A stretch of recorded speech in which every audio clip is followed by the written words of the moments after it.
برحب بحضراتكم مرة تانية مشاهدينا الكرام، وزي ما قلنا بعد فقرة الأخبار هنتكلم بتفاصيل أكثر عن هذا اليوم العظيم.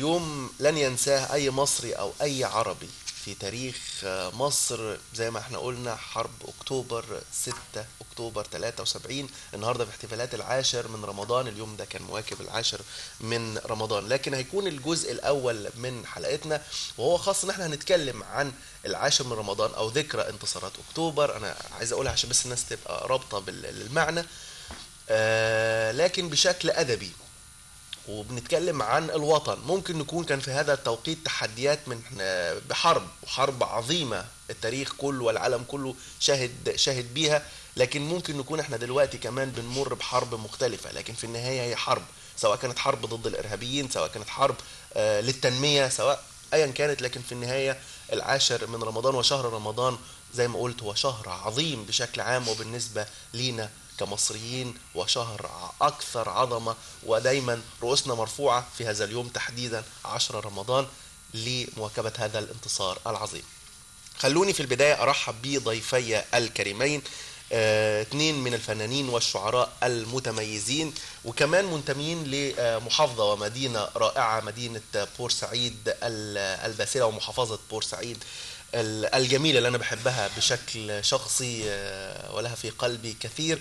لكن دي كانت أحد المحافظات اللي اتهجرت وتعبت وأهلها عانوا كتير في هذه الحرب. بداية خلينا نبدأ من على اليمين، الشاعر عادل الشربيني، رئيس نادي أدب بيت ثقافة النصر ورئيس نادي الأدب المركزي. برحب بحضرتك، منورنا يا فندم. ربنا يكرمك، كل سنة وحضرتك بخير. وكمان بشرفنا شاعرنا الجميل الأستاذ سيد عبد الفتاح، نائب رئيس فرع رابطة الزجالين ببورسعيد، الحاصل على جائزة أفضل أغنية وطنية على مستوى الجمهورية وأفضل أغنية عربية بدولة الكويت، وله الكثير من الشعر الوطني اللي هنتكلم فيه مع حضرتك. برحب بك يا فندم. اهلا استاذ خالد، كل سنه وحضرتك طيب. وحضرتك بخير. النهارده يوم مختلف. 10 رمضان هو يوم تاريخي بالنسبة لنا. زي ما بقول شهر رمضان بشكل عام هو شهر مميز لينا، لكن كمان 10 رمضان هو يوم تاريخي، يوم عزة، يوم كرامة طبعا. بالنسبة كمان لمنطقة القناة وبورسعيد أعتقد له من الذكريات سواء مع حضراتكم أو مع الجدود. نبدأ نتكلم، وعايز أعرف ذكرياتك قبل ما ندخل في التفاصيل الأدبية. هو طبعا أنا مش هتكلم عن ذكريات، بس هتكلم عن حرب أكتوبر. كان ليها انجازات او ليها استفادات احنا استفدناها منها، طبعا استرداد الارض، نعم، واسترداد الكرامه، صحيح. بس كان اللي اهم من الاثنين كان كسر الاسطوره او المقوله اللي كانت متردده بقوه ان جيش الاسرائيلي لا يقهر. فيمكن ده برضه له علاقه بالادب، ان هي مقوله او معتقد الجيش الاسرائيلي جيش لا يقهر، اهو قهر احنا قدرنا عليه. فده برضو ممكن يكون دافع للادب او للادباء ان هم يقدروا يتكلموا في حاجه زي كده، صحيح، او تاثير الكلمه على ما قد يحدث من احداث. ده فكره الجيش الذي لا يقهر ديت احنا ممكن نقدر نفسرها بالحرب النفسيه، يعني ان انت بتصدر للناس حاجه وتفضل ترددها، عامل زي اللي بيقول كذبه وبيصدقها، يعني من كتر ما هو كذبها هو صدقها، فهو بيصدر لك ده، فانت طول الوقت انت خايف انا هقدر ولا مش هقدر.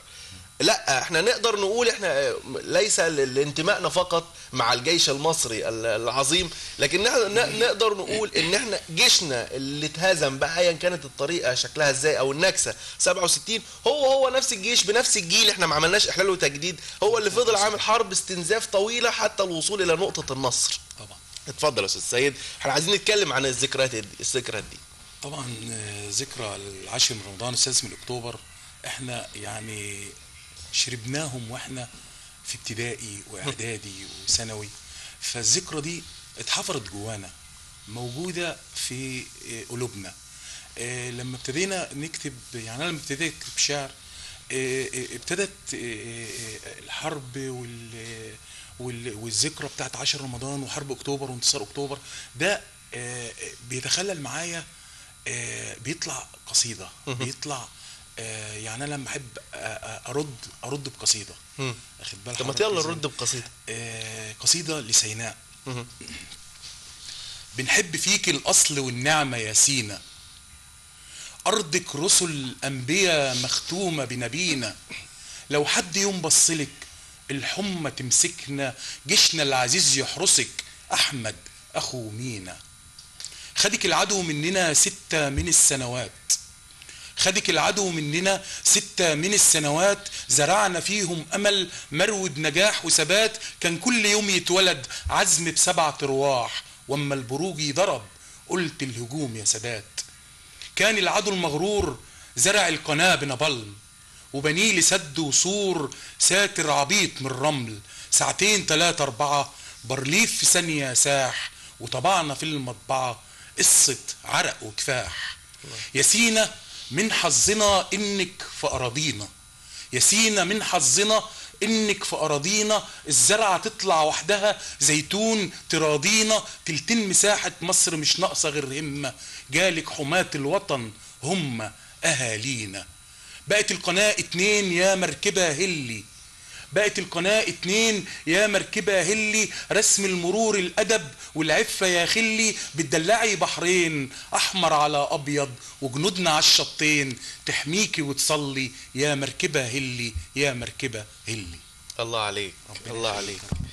بداية جميلة طبعا، واحنا بنتكلم عن أرضنا الغالية أرض سينا، وسنوات مرت، ولكن حتى هذه اللحظات هو الجيش المصري اللي حرر الارض، هو الجيش المصري اللي بعمر سينا دلوقتي، هو اللي هيبني مصر، وهو الجيش المصري اللي هو الدرع اللي حمينا والسيف، زي ما احنا بنقول احنا لا نعتدي على احد طبعا. احنا ما بنروحش، احنا ما بنتطوعش ان احنا نكون معتدين على احد، ولكن احنا دايما بنحمي ارضنا وبندور على حقنا. تحية عظيمة لجيشنا العظيم الباسل. وانت بتكلمني استاذ عادل، بتقول لي لا انا ممكن ما اتكلمش او ما اسردش الذكريات، لكن ممكن الاحداث دي تخليني اقول. طب تقول ايه برضه؟ انا هقول للوطن، نقول للوطن. لو لم اكن مصري عمري ما اتمنى ابقى مصري. ليه؟ لان مصر هتبقى حلم بعيد قوي، وهيبقى اقصى منايا من نيلها ارتوي. مصر كلمة كبيرة جدا، حتى شوف عمر مقياس الكلام ما يكون بأعداد الحروف. مصر أمن 3 حروف، مصر نصر 3 حروف، مصر جنة، مصر منا، مصر مش محتاجة منا إلا إن نخاف عليها وقت ما تخونها الظروف. مصر خفة دم وطيابة وعشرة، مصر يعني إزاي تساعي الأوضة 10. مصر صوت الست لما بيرتفع فيعلي دقات القلوب، ولما بيدوب كل الزعل لما بس بنلقى ضحكة. مصر يعني ازاي بنرضى برزقنا لو حتى فك. مصر ايد درويش وعوده، مصر يعني لما يوعد عمره ما بيخلف وعوده. مصر قصر الشوق ونيله، واللي يخرج بره طوعها هي في الأحلام تجيله وتناديله مرة تانية لحضنها رفضاه يهاجر.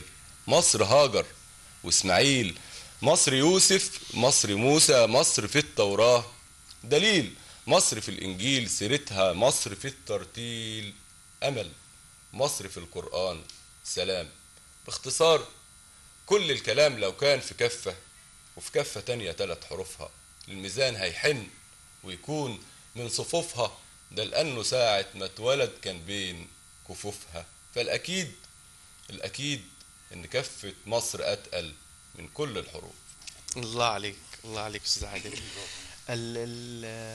الكلام عن التاريخ كلام رائع، والكلام عن مصر أكثر روعة. والكلام طبعا مع الاستاذ سيد او الاستاذ عادل ممتع، وانا شخصيا مش حابب اتكلم في كلام يعني كلام عادي، عايز اسمعكم اكتر يعني واحنا بنتكلم. فانا برضو حابب اسمع منك، خاصه حضرتك كتبت حاجات كتير في هذا الاطار، الوطن ينزف ودما وحاجات من هذا القبيل، فبرضو عايز اسمع حاجات تانية. طبعا احنا في شهرنا الكريم ده بنحب برضو ان احنا يبقى اخواتنا المسيحيين واخواتنا احنا فصيل واحد. احنا كاتب انا قصيدة يعني لهذا لوحدتنا لوحدة الأمة المصرية. اوعى يوم فكرك يضلك ولا عقلك يوم يقولك ان في بينا اختلاف. حد شاف طول السنين حد فرق بينا مرة مسلمين او نصارى؟ 100 خسارة. صد قاوم اللي بينا شيء كبير، بينا ثورة قمنا بيها والتحمنا خمسينات. انت قبطي ولا مسلم أمة واحدة خدوهات. على المودة على المحبة على الإيمان، على المودة على المحبة على الإيمان. ليا ديني وانت دينك في إله موجود يحاسب. ليا ديني وانت دينك في إله موجود يحاسب. انت جاري وانت خلي واما نشرب شاي وقهوة أي حد يقوم يحاسب. ده اللي ضحى واللي مات من ولادنا كان كتير. شيء خطير لما مرقص ولا جرجس ولا حتى يكون سمير خدني حضنه واتبرمنا في العلم. كان فيه هلال حاضن صليب. إياك تغيب وافتكر لما جينا في حرب سينا اللي حقق نصر مين؟ اللي حط جسمه درع ضد شلة معتدين. هو يوسف ولا أحمد ولا مينا ولا مين؟ قصد أقول لك من الحكاية إحنا واحد شعب واحد. قصد أقول لك من الحكاية إحنا واحد شعب واحد. اندفنا في رمل سينا لأجل ما نحقق عبور. دم كان نفس دمك، دم كان نفس دمك من الفصيلة حدود. ايد بتضغط على الزناد، ايد بتعبر السدود. واللي فينا كان يموت يلقى اخوه شده في سكوت. في اتجاه القبلة حطه، في اتجاه القبلة فوت. الله واحد هو واحد. لما موت يومها هعرف اني عديت الحدود. الله عليك.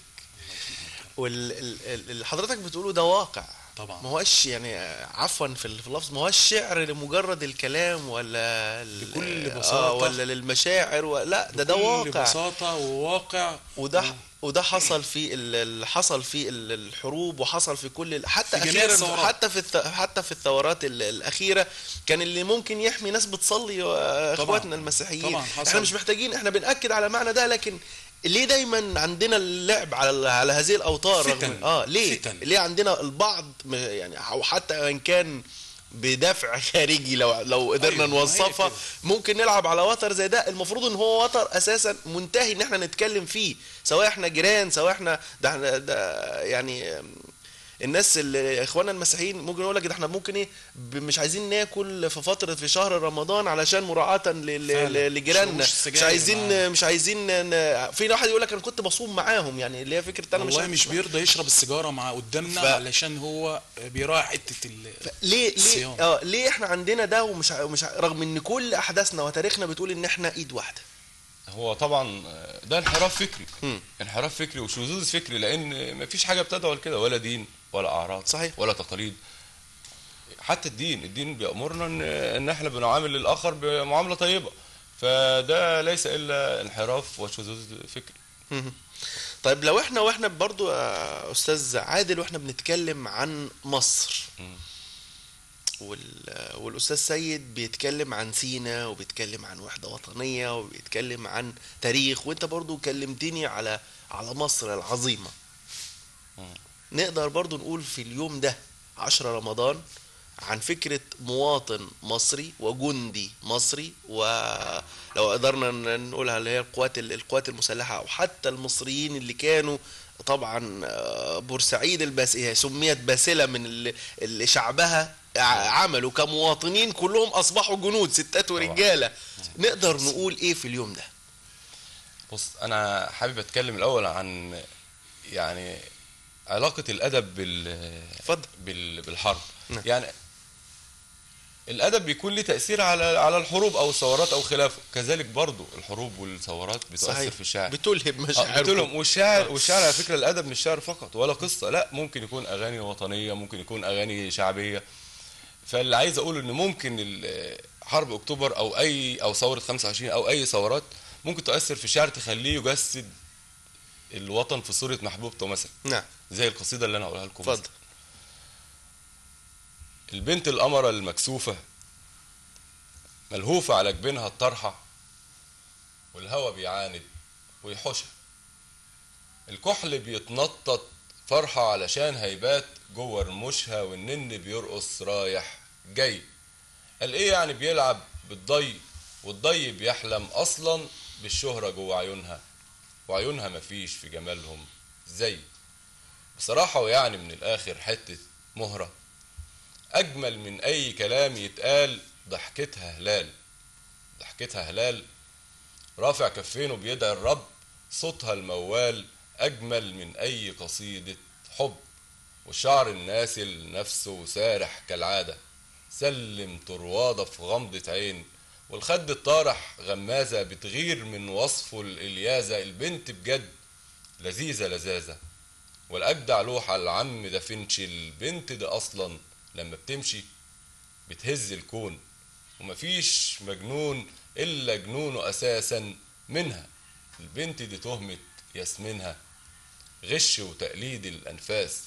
أصلية البنت أكتر من الماس، والناس بعينيهم حسدينها. وكمان حسداني علشان كتبت قصيدة في وصف جمالها الجاني. وده مش بيدينها ومهوش بيدني، ويا بخت اللي يكمل دينها، ويا بخت لأني وصفت الحسن الرباني. البنت النور محتاجة بخور، بس العطار محتار معذور، مش لاقي الوصفة اللي بترقي أمارات الحور. يعني بيتغزل في وطنه ولكن بشكل آخر. حضرتك أستاذ سيد حاصل على جائزة أفضل أغنية وطنية على مستوى الجمهورية، وأفضل أغنية عربية بدولة الكويت. إيه دي وإيه دي؟ الأغنية الوطنية كانت في مسابقة رابطة الزجالين على مستوى الجمهورية السنة 2015. كانت اسمها برج الحمام. دي اللي على مستوى هنا في مصر. اقولها لحضرتك. يا ريت. هي طبعا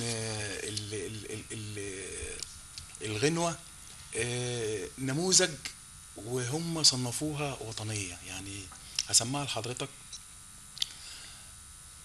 البرج عالي على الحمام، طاير ماهوش طايله، قاعد يعافر والهوى رافض يكون شايله، حالف لا يهدى او ينام، برج الحمام خيله. ويمامة وقع في الشبك، ويمامة وقع في الشبك، عالشط بتحايله، ينزل يداوي حزنها ويفك عقدتها. قلب الحمامة فل، قلب الحمامة فل، والريح معاندها نزلت وقالت اطل، مش يمكن اسندها. كان البارود طاير رائد لعودتها، اول محطة تحت اليأس موتها، اول محطة تحت اليأس موتها. جميل. هرجع لحضرتك برضو في أغنية، أفضل أغنية عربية بدولة الكويت. إيه برضو دي؟ دي مسابقة كانت معمولة في منتدى، أكبر منتدى يعتبر على الفيس في دولة الكويت. وأنا اشتركت ب3 أغاني مش وطنية بقى، دي أغنية عاطفية بحضرتك. فالحمد لله خدت مركز أول بدون منافسة، يعني خدت المركز الأول. ارجع لحضرتك استاذ عادل.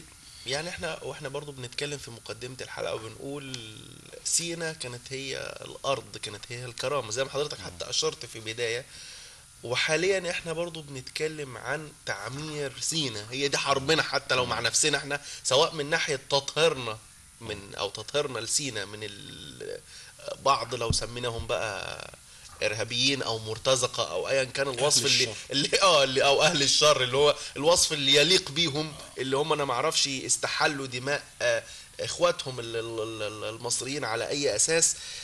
لكن نقدر نقول عندنا سواء الشرطه او القوات المسلحه البواسل ما زالت تحمي سينا وتطهر سينا، وكمان تنمي سينا. تنمي سينا على المدى البعيد. واحنا كمان في ظل هذه الحرب اللي احنا زي ما بنقولها، احنا داخلين على الاحتفالات بثورة 30 يونيو. برضو انت تقدر تقول ايه في كل هذه الاحداث ده؟ انتوا عندكم موضوعات، يعني زي ما انت بتقول تقدر تفكرنا بحاجات كتير جدا وتخليكم تقولوا. هو انا عجبني تعبير استاذ سيد اهل الشر. هم فعلا اهل الشر واصحاب عقول موتوره، من يحاول التطاول على الوطن بكل اصنافهم واشكالهم. بس انا برضو مش هقدر اقول القصيده في هذا الاطار. انا عايز بس قبل ما اقول القصيده اعرف يعني اقول ان الشاعر ممكن يلوم الوطن او يعاتب الوطن بدون اهانته. انا ضد اهانه الوطن. الوطن ده حاجه كبيره جدا، اللي يكرهه او يهينه يبقى خاين. فانما ممكن اعاتبه، بس عتاب ايه؟ عتاب المحب لحبيبه. انا بحب وطني جدا ونفسي يكون احسن بلد في العالم. ممكن اعاتب الوطن بس بصوره رقيقه، بصوره فيها بيبقى واضح فيها حب الشاعر لهذا الوطن. صحيح. فممكن اقول قصيده فيها عتاب رقيق، يعني البلد اللي انا بحبها جدا وبعشق ترابها طبعا.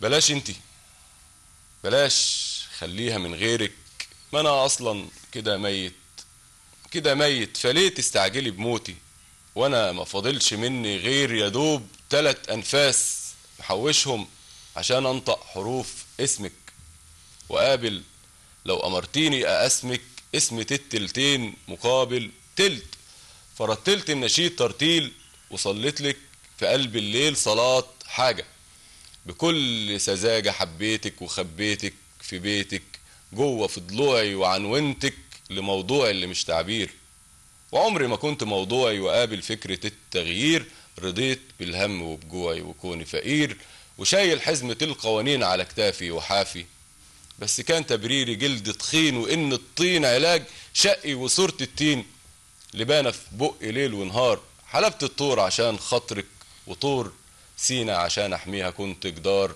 وأولتك آيات أمصار وقلت أهبط، فراح عمري على المشوار وفي الآخر مفيش فومك، مفيش عدسك، مفيش بصلك، لقيت نصلك على رقبتي ومن خبتي محوشلك 3 أنفاس. وطبعا انا لا اقصد الاساءه ابدا لوطني، بالعكس ده انا بتدلع على وطني.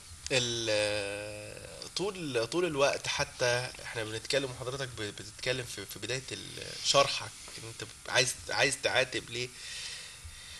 طبعا اللي اي وصف اخر لقتل الوطن زي ما البعض ده يعتبر ده خيانه، ده موضوع منتهي.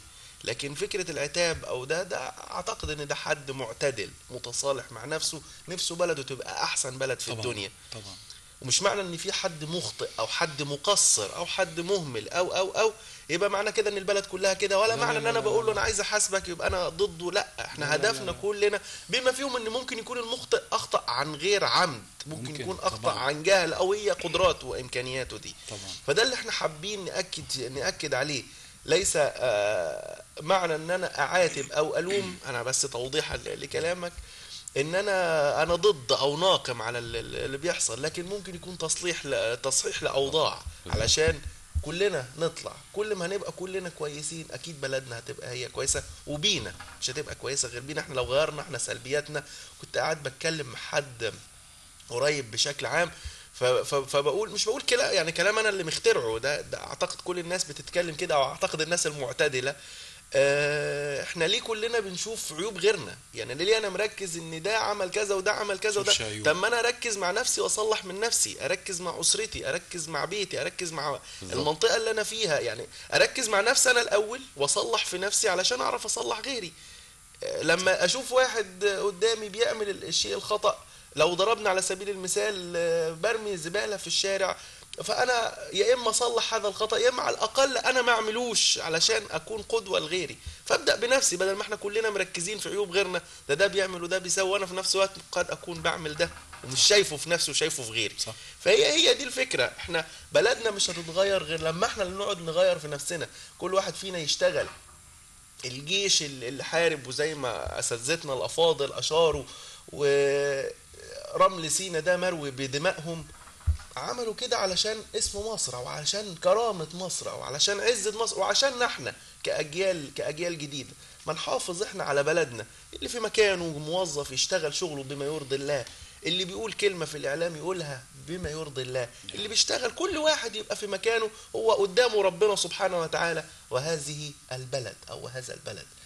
أرجع لحضرتك.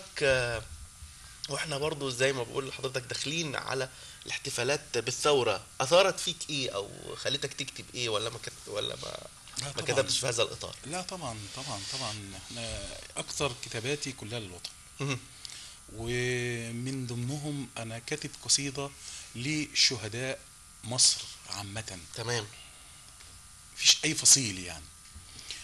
دفع الشهيد مهر الكنال، شال السمك همه، لاجل لما يوصل بحرنا، لاجل لما يوصل بحرنا كان التمن دمه.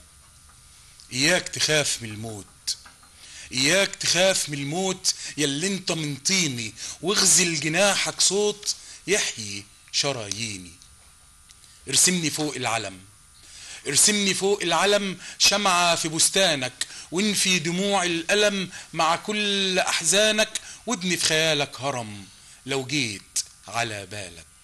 أول قناة تتولد، أول قناة تتولد يا بورسعيد، قومي حط الشموع على الشط، جوه الكنال عومي، طرحة شباك الكرم غطى ميادينك، طرحة شباك الكرم غطى ميادينك، من كتر خير البلد عطيا عدوينك.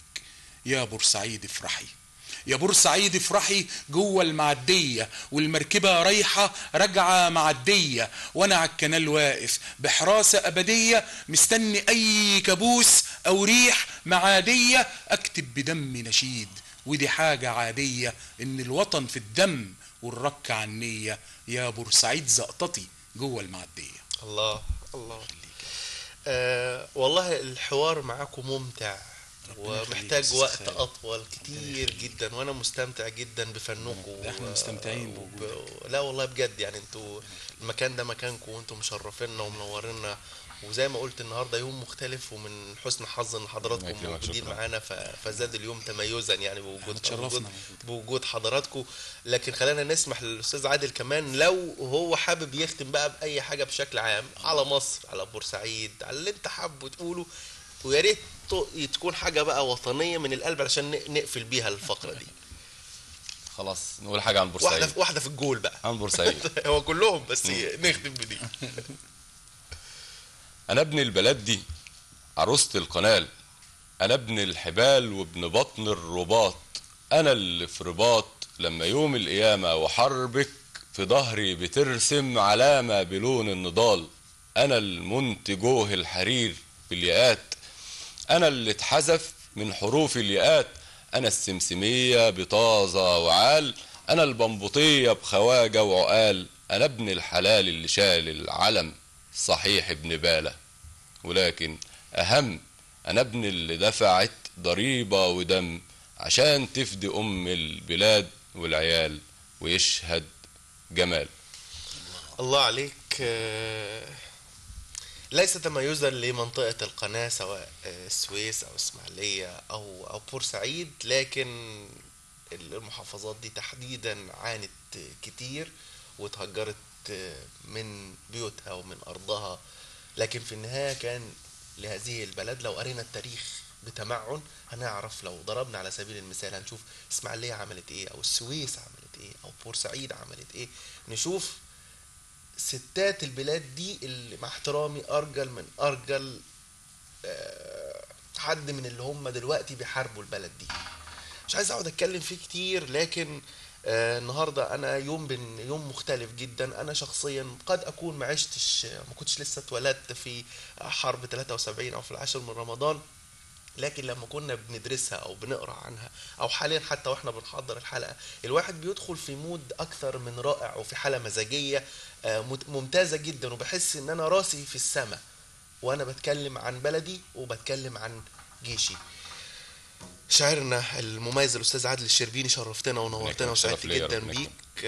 شاعرنا المميز الاستاذ سيد عبد الفتاح، شرفتنا ونورتنا. ربنا يخليك يا استاذ خالد، كل سنه وحضراتكم بخير، شرفتونا ونورتونا وسعدنا جدا بيك، وكل عام وحضراتكم بخير. بالصحه والسلامه. مشاهدينا الكرام، نروح لفاصل مع هذا التقرير. ورشة لتعليم الأطفال صناعة فوانيس الزينة، نتابع في هذا التقرير.